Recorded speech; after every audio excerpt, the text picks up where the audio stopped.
अच्छा अहमद, अब सबसे अहम पॉइंट उसके ऊपर हम आते हैं कि रोजे रखने से नॉर्मली ये लगता है कि आपने वेट कम किया होगा, लेकिन अक्सर लोग जो सारे रोजे रखते हैं एंड में वो देखते हैं तो उनका वेट बढ़ा होता है। उसका जो रीजन है वो यही है कि अफ्तार का जब दस्तरखान सजता है तो फिर चीनी वाला शरबत भी चाहिए, चीनी वाली फ्रूट चाट भी चाहिए। डॉक्टर समझा समझा के थक गए कि फ्रूट्स में अपनी नेचुरल शुगर है, उसमें भी चीनी, पकोड़े भी चाहिए, तली, हाँ सब कुछ चाहिए, तो वेट बढ़ जाता है।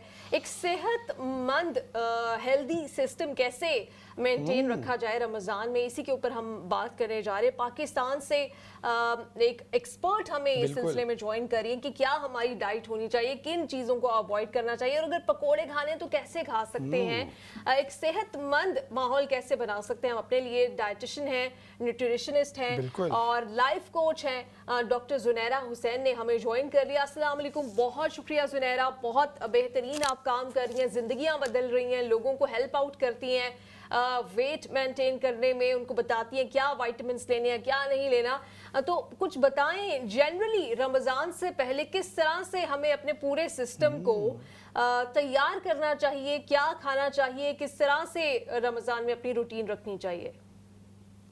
वालेकुम अस्सलाम नीलम, कैसी हैं आप? ठीक है। जी एंड जी। Thank you so much for having me here Pakistan से। अच्छा, सबसे पहले तो मैं ये कहूँगी कि जो लोग रमज़ान आ रहा है और इस खुशी में हमें जो है वो एक्साइटमेंट हो रही होती है कि रमज़ान आ रहा है, तो हमें डिफरेंट तरह के खाने खाने को मिलेंगे, स्पेशली फ्राइड आइटम्स और जितने भी हमारे ड्रिंक्स हैं। तो मैं हमेशा रिकमेंड करती हूँ कि रमज़ान आने से पहले ही रमज़ान की तैयारी करना स्टार्ट कर दें कि हमने अपनी डाइटरी हैबिट्स को किस तरह से मॉडिफाई करना है।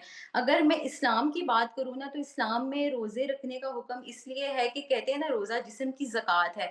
यानी कि जितने भी आपको बीमारियाँ हैं या कोई भी मसले मसाइल हैं, तो रमज़ान बेसिकली हमारी बॉडी को रेस्ट देने आता है। हमारी बॉडी की डिटॉक्सिफिकेशन हो रही होती है। तो कोशिश करें कि रमज़ान को रमज़ान के अकॉर्डिंग ही, हमारे इस्लाम के अकॉर्डिंग ही उसको सेलिब्रेट करें, ना कि आप जो है वो ज़्यादा कंज़प्शन करना शुरू कर दें और इसके बाद ये होता है कि वेट गेन हो जाता है और दीगर मसले मसाइल यानी कि स्टमक के इश्यूज़ जो हैं वो लोगों को काफ़ी फेस करना पड़ते हैं। यकीनी तौर पर बहुत ज़रूरी है, जैसे आपने कहा ना कि पहले से ही रमज़ान आने से कबल ही हम उसकी तैयारी शुरू कर दें। और डॉक्टर साहिबा कुछ इस हवाले से भी बताइएगा कि सहरी से हम अगर आगाज़ कर लें कि सहरी में तो एक हमने रूटीन बनाई होती है, और बल्कि अगर कभी उसमें पराठा ना मिले तो यूँ महसूस होता है कि पता नहीं अब रोज़ा पूरा हो भी पाएगा खुदा ना खास्ता या नहीं। तो ये इसका क्या इलाज किया जाए, कौन सी ऐसी ग़िज़ा है जो सहरी में लेनी चाहिए जो हमें तवानाई भी भरपूर अंदाज से फ़राहम करे, और फिर यही जो मसला है ना कि एंड ऑफ द डे जब हम पूरे 30 रोज़े रखने के बाद चेक करें तो हमारा जो वज़न है वो पहले की कम होने की बजाय बहुत ज़्यादा ना हो जाए। बिल्कुल, बिल्कुल। अगर मैं सहरी की बात करूँ तो मैं कभी भी ये मना नहीं करूँगी कि आपने रोटी नहीं लेनी। बेसिकली हर चीज़ ही हेल्दी होती है, लेकिन जिस तरह हम उसको प्रिपेयर करते हैं ना, वो तरीका हमारा अनहेल्दी हो जाता है। कोई भी हमारी डाइट में ऐसी चीज़ नहीं है जिसको मैं बोलूँगी कि आप इसको रिस्ट्रिक्ट कर दें या बंद कर दें। लेकिन उसको लेना कैसे? बैलेंस्ड वे में। एक बैलेंस्ड रूटीन को अपनाएँ। अगर रोटी ले भी रहे हैं, तो कोशिश करें कि उसको बहुत ज़्यादा ऑयल या घी में जो है वो बहुत ज़्यादा ना बनाएँ आप। एक साइड पे आप बिल्कुल सीधी साइज़ चपाती ऐड करके ले लें, इसके साथ ही साथ आप प्रोटीन का इंटेक करें। जब भी आपकी डाइट में प्रोटीन यानी कि चिकन, मटन, बीफ या एग्स की क्वांटिटी ज़्यादा होती है, तो आपको एडिशनली रोटी या ब्रेड की जो क्रेविंग्स है वो कम हो जाती है। तो कोशिश करें कि आप अगर रोटी ले भी रहे हैं तो बिल्कुल एक स्टैंडर्ड साइज़ छोटा, हमारा वो पंजाबी तवे वाला जो साइज़ होता है वो नहीं, बिल्कुल छोटा-सा स्टैंडर्ड साइज़ आप उसको लें, या सीडी साइज़ जिसको हम बोलते हैं। उसके साथ आप एग्स को ले सकते हैं, साथ आप योगर्ट का बाउल ले लें और इसके साथ ही साथ आप कोई भी जो है वो healthy as snack green apple या नट्स ऐड कर लें, तो वो आपका एक बहुत अच्छा एक बैलेंस्ड हेल्दी मील बन जाता है सहरी के हवाले से। अच्छा कुछ लोगों का ये मसला होता है कि वो कुछ खा ही नहीं सकते इतना सुबह के वक्त, तो उन लोगों के लिए वो तो पराठे कोई भी चीज़ नहीं खा पाते, लेकिन रोज़ा भी रखना है, सारा दिन एनर्जी भी मेंटेन करनी है, अपने दफातर भी जाना है, तो उन वो कौन सी ऐसी ग़िज़ाएं हैं जो वो खा सकते हैं एज ऑल्टरनेट ऑप्शंस। अच्छा, ऑल्टरनेटिव ऑप्शंस की अगर हम बात करें तो एक हेल्दी फ्रूट योगर्ट बाउल वो ले सकते हैं, जिसमें योगर्ट के अंदर हम नट्स ऐड करके या 1 से 2 फ्रूट्स जैसे कि ग्रीन एप्पल है या बेरीज़ हैं, वो ऐड करके ले सकते हैं। इसके साथ ही साथ आप क्रश नट्स ऐड कर सकते हैं। तो वो एक हेल्दी योगर्ट बाउल जो है वो बहुत अच्छी ऑप्शन है। थोड़े से आप चिया सीड्स ऐड कर लें, थोड़े से आप फ्लैक्स सीड्स ऐड कर लें, तो वो एक अच्छा आपका जो है वो हेल्दी न्यूट्रिशन बाउल, और जिसको हम बोलते हैं कि हेल्दी सैलेड बाउल, ये फ्रूट योगर्ट बाउल आप उसको एज अ फॉर्म ऑफ सहरी कंज्यूम कर सकते हैं, रादर देन रोटी, और अगर आप वो चीज़ें नहीं ले सकते अपनी डाइट में। अच्छा डॉक्टर साहबा, एक कॉन्सेप्ट है, मैं चाहूँगा आपकी मौजूदगी का फ़ायदा उठाते हुए आप उसको एक्सप्लेन कर रहे हैं और हमें बताएं कि ये हकीकत है या नहीं। हम जो सुनते हैं वो ये है कि अगर आप सहरी में दही खा लेना या चाय पी लें तो आपको पूरा दिन प्यास नहीं लगेगी। तो एक तो ये बताइएगा कि क्या ये सच है, और अगर ये सच नहीं है तो क्या कोई चीज़ वाकई ऐसी हो सकती है कि हम सहरी में वो लें और प्यास की शिद्दत ज़रा कम लगे या बहुत देर बाद जाके प्यास लगे?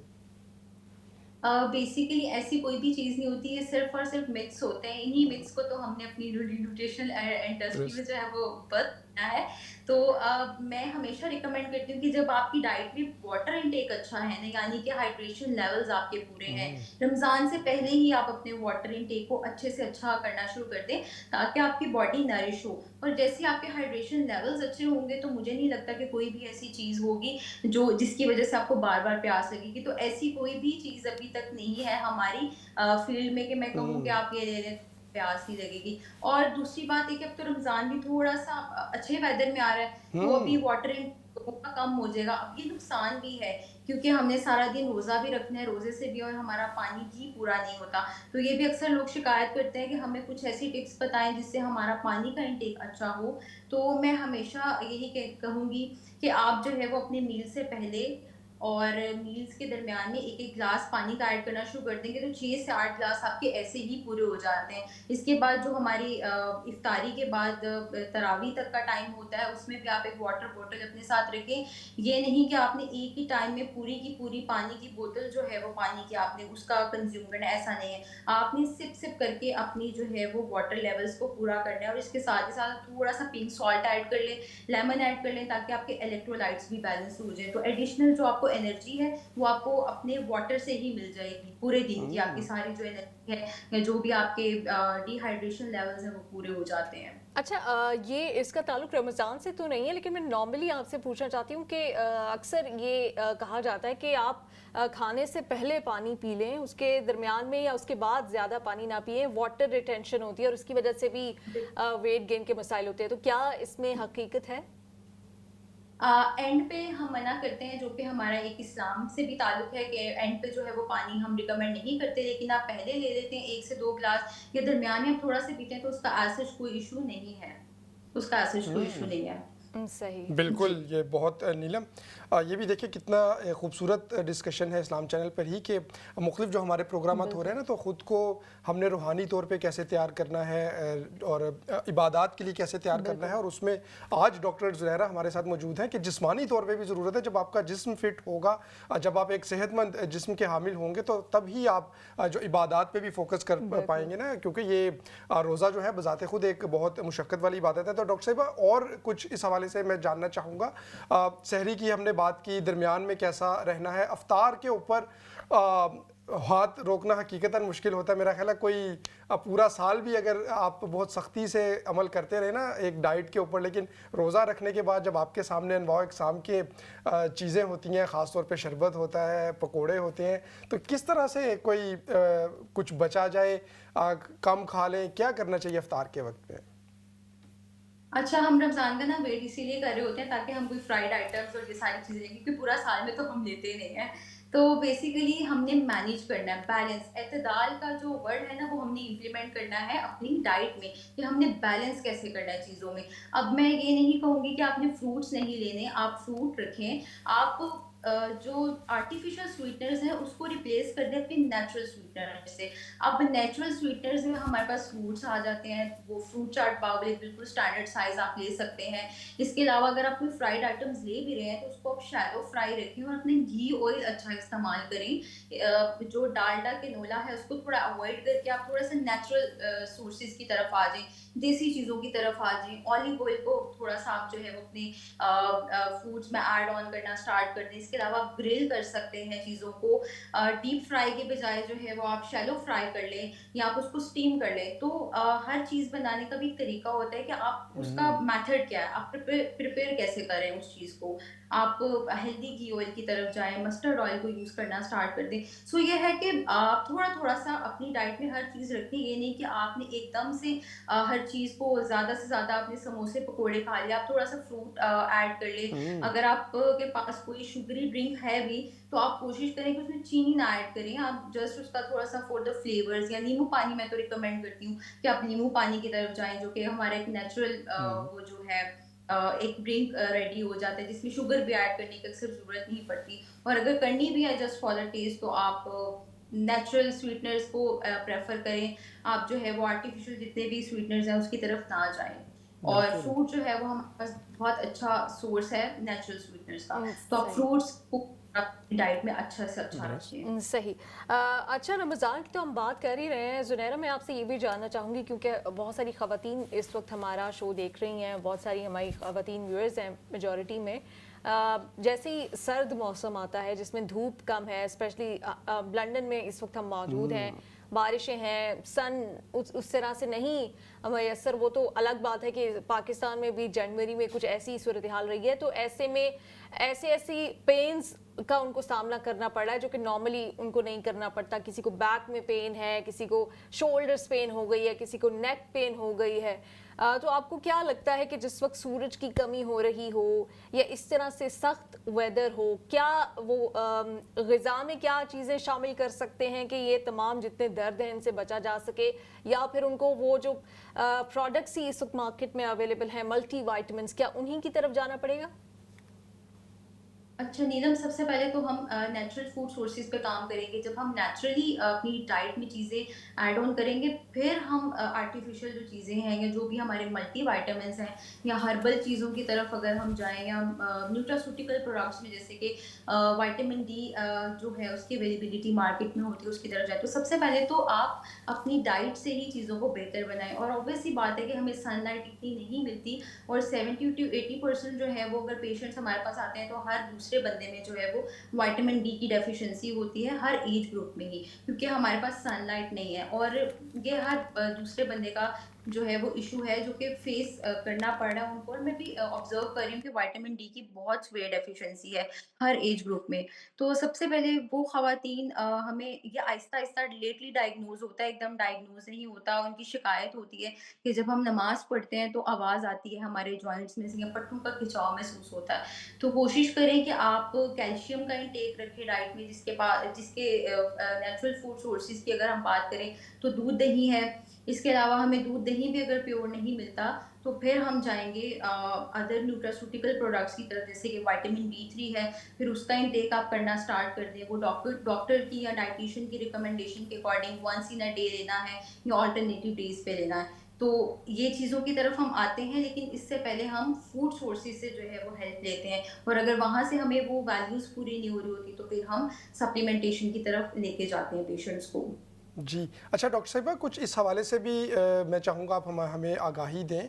कुछ तो बीमारियाँ ऐसी हैं ना कि डॉक्टर उनको वैसे ही मना कर देते हैं उन मरीज़ों को कि भी आप रोज़ा ना रखें क्योंकि आपकी हालत ऐसी नहीं है या आपने मेडिसिन लेनी है, और उन लोगों को चाहिए कि वो डॉक्टर की इस एडवाइस पे अमल भी करें। लेकिन कुछ होती हैं जिसके साथ हम लोग, कुछ ऐसी बीमारियाँ जिनके साथ हम जी रहे होते हैं, शुगर का मसला है या ब्लड प्रेशर वगैरह का मसला है। तो इन बीमारियों के साथ अगर आप रोज़ा रखना चाहें और आपका डॉक्टर आपको बता दे कि हाँ भी आप रोज़े के लिए तो फिट हैं, बस अपनी डाइट का ख्याल रख लें, तो उन लोगों को फिर अपनी डाइट में क्या चीज़ों को इस्तेमाल करना चाहिए कि जिससे वो रोज़ा जो है वो रख सकें?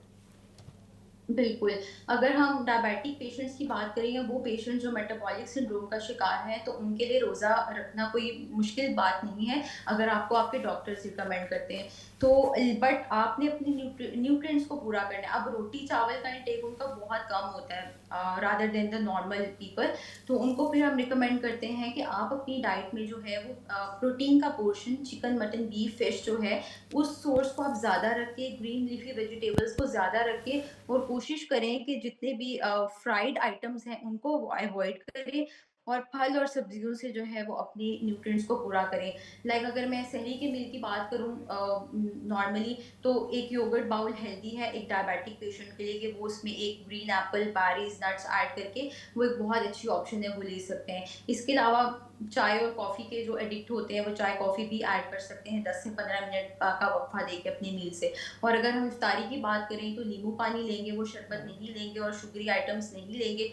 इसके साथ ही साथ वो अपने एक हेल्दी फ्रूट बाउल ले सकते हैं और कोई भी जो है वो सब्ज़ी का सालन वो ले सकते हैं। बिल्कुल एक छोटी-सी मल्टीग्रेन्स चपाती के साथ, या तो वो मार्केट में जो है वो अच्छा ग्लूटेन फ्री ज़ुनैरा, अभी आटा आपने चाय और कॉफ़ी की बात की है, तो मेरा अगला सवाल भी कुछ ऐसा ही था कि वो लोग जो बहुत ज़्यादा मुशक्क़त करते हैं या जिनकी दिन की एक्टिविटीज़ में लेबर हैं और बहुत सारे लोग जिनको फिज़िकली बहुत कुछ करना है, उनको बिल्कुल। सहरी में क्या कुछ खाना चाहिए? और ख़ास तौर पे चाय और कॉफ़ी जिनको ये एडिक्शन होती है कि उन्होंने दिन में 3 कप 4 कप पीने हैं, तो वो फिर सारा दिन ऐसा होता है कि उनकी दूसरों से बहस मुबाहिसे और ये भी क्या आप इसी वजह से होता है कि शुगर लेवल उनके या जो एडिक्शन जिस चीज़ की है वो उनको नहीं मिल रही होती, तो हमने देखा है अक्सर रमज़ान में रमज़ान चिड़चिड़ापन सा आ जाता है। चिड़चिड़ापन सा आ जाता है कि सब्र का वो रोज़ा आप रख के दर्स दे रहे होते हैं, लेकिन उतने ही आपके हर जगह थोड़ा बहुत ना दुरुस्त लोगों से दुरुस्त। बहस हो रही होती है।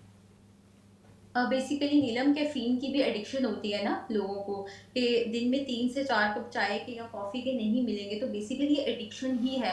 और रमज़ान आता ही हमें ये सबक देने के लिए कि हम सब्र और इस्तिकामत जो है ना वो पैदा करें। लेकिन फिर भी उन लोगों को जिनको बहुत ज़्यादा मसला होता है कि हम चाय कॉफ़ी के बगैर नहीं रह सकते, तो वो अपनी सहरी मील के साथ जो है वो थोड़ा-सा गैप देके बिल्कुल चाय कॉफ़ी लें, इतना ही जितना उनके लिए ज़रूरत है कि उस टाइम पे वो एक चाय का कप या एक कॉफ़ी ले लें।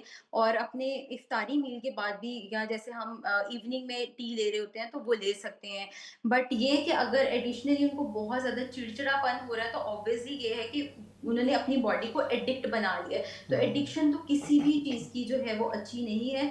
सो आप यही कोशिश करें कि रमज़ान आने से पहले ही वही बात जो हमने स्टार्ट में की, कि रमज़ान आने से पहले ही रमज़ान की तैयारी करें और हर चीज़ को एक बैलेंस्ड वे में, एक एतदाल में इस्तेमाल करें, ताकि जब रोज़े आएँ तो हमें कोई भी चीज़ डिस्टर्ब ना करे। हम ईज़िली हुँ। उनको अपनी मैनेज करके, कोप अप करके, और रमज़ान में अपनी फ़िज़िकल हेल्थ को बेहतर करना, बल्कि ये तो प्लस पॉइंट है। लेकिन हम जो है ना वो ख़राब कर लेते हैं।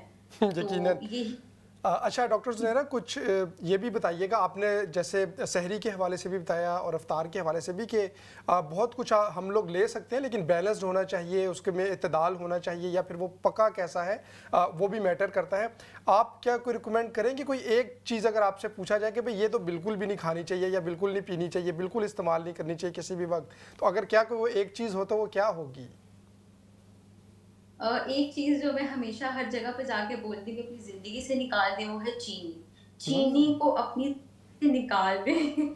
अब लोग कहेंगे कि हम मीठे के बगैर रह नहीं सकते, तो मीठे के जो है वो बाकी सोर्सेज़ को आप इस्तेमाल करें। जितना भी मार्केट में ये व्हाइट शुगर है ना, प्लीज़ इसको अवॉइड करें। इसमें रिसर्चर्स ने कहा है कि जो चीनी है वो जल्दी बूढ़ा कर देती है आपको, और जितने भी हमारे मर्ज़ हैं, जितने भी मेटाबॉलिक सिंड्रोम है, उसकी रूट कोज़ ही शुगर है। तो चीनी को जितना हो सकता है कम से कम करते-करते अपनी लाइफ़ से आप टोटली इसको स्किप कर दें।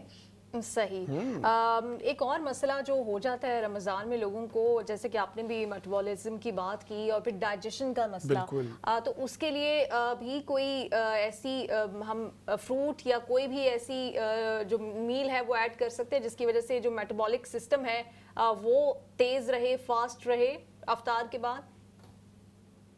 अच्छा, आपने डाइजेस्टिव सिस्टम की बात की थी नीलम, उसके लिए मैं बताऊँ कि सबसे पहले तो आप कोशिश करें कि सहरी का जो मील है ना, वो लेने से पहले आप एक प्रोबायोटिक ऐड कर लें। प्रोबायोटिक क्या होगा? योगर्ट ही।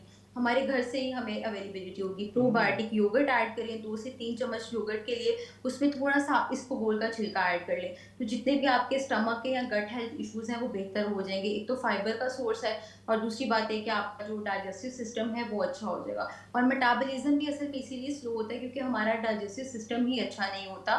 तो जब तक हमारी जो डाइजेस्टिव हेल्थ है वो बेहतर नहीं होगी तो हमारा मेटाबॉलिज्म यानी कि फैट लॉस का जो प्रोसेस है या वेट लॉस का प्रोसेस है वो भी वहीं पे स्टक रहेगा। अक्सर लोगों के जो मसले मसाइल मैं देखती हूँ जिनका वज़न स्टक है या उनका वज़न गिर नहीं रहा, उनका सबसे बड़ा मसला होता है कि उनको मैदे का मसला होता है। डाइजेस्टिव हेल्थ उनकी अच्छी नहीं हो रही होती, वो कॉम्प्रोमाइज़ होती है। तो उसके लिए आप कोशिश करें कि अपने मील्स के से पहले प्रोबायोटिक लाज़मी ऐड करें यानी कि दही और इसबगोल का छिलका। सही, बहुत शुक्रिया जुनैरा। बहुत सारे और सवाल हैं और कुछ हेल्थ के हवाले से, कुछ डाइट प्लान्स के हवाले से कि कौन सी डाइट होनी चाहिए। आजकल बहुत सारी डाइट है, कीटो डाइट और पता नहीं क्या क्या नाम है उनके, उनमें एग से डाइट। हाँ, बनाना डाइट और ये डाइट वो डाइट, उनमें से कौन सी बेहतरीन है वो हम चाहेंगे कि दोबारा आप हमें बिल्कुल। किसी दिन ज्वाइन करें और उसके ऊपर डिटेल में बात करें। बहुत शुक्रिया इस वक्त आपने ज्वाइन किया।